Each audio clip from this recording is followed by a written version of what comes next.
This channel does not promote any violent, harmful, or illegal activities. All content provided by this channel is meant for an educational purpose only.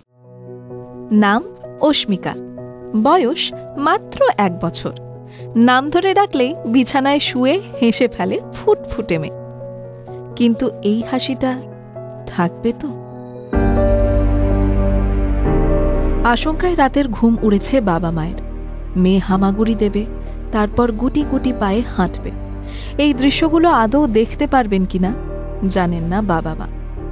বিরল রোগে আক্রান্ত শিশুর চিকিৎসার বিপুল খরচ জোগাড় করাও তাদের পক্ষে একরকম অসম্ভব। সেই শিশুর জন্য সাহায্য চেয়ে পাশে দাঁড়াচ্ছেন অনেকেই। এবার অস্মিকাকে পাশে নিয়ে সাহায্য চাইলেন সঙ্গীত শিল্পী পদ্মশ্রী কৈলাশ খের। এই রোগে আক্রান্ত হওয়ার পরে ও তো নিজে থেকে কিছুই এখন করতে পারে না। ওর এখন 1 বছর বয়স হয়ে গেছে।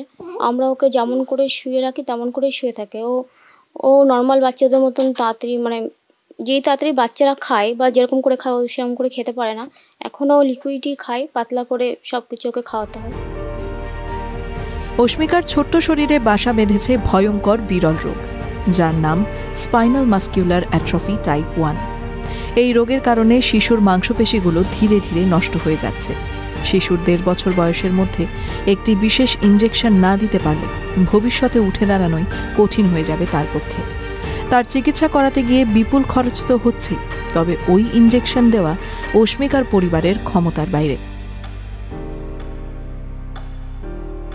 একটা চিকিৎসা আছে, সেটার 16 কোটি টাকা দাম। একটা ইনজেকশন আছে, সেটা দিলেও নর্মাল বাচ্চাদের মতনও সুস্থ হতে পারবে।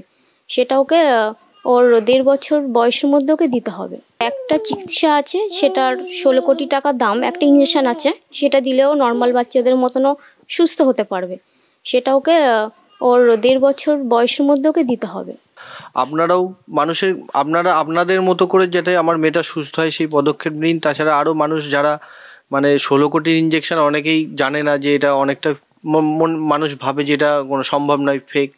আপনার দিক থেকেও যদি জিনিসটা মানুষকে কাছে সাহায্যের আবেদন জানান, তাহলে আমি বলবো যেভাবে হোক আমার মেয়েটা যাতে চিকিৎসাটা পায়, আমার মেয়েটা যাতে বাঁচে আর 5টা বাচ্চার মধ্যে। 16 কোটি টাকা যে কোনো মধ্যবিত্ত পরিবারের কাছেই এটা একটা বড় অঙ্ক। তাই সাহায্যের জন্য হাত পেতেছেন অস্মিকার বাবা মা। আমজনতা থেকে তারকা সাহায্যের হাত বাড়িয়েছেন অনেকেই, কিন্তু সেটাও পর্যাপ্ত নয়, এখনো অনেক বাকি। সবাইকে হাত জোর করে অনুরোধ করবো, দয়া করে আপনারা আপনাদের সামর্থ্য অনুযায়ী সাহায্য করুন। আপনাদের পক্ষ থেকে আপনাদের একটু সাহায্য করুন, তাহলে আমার মেয়েটাও বেঁচে যাবে। TV9 Bangla digital.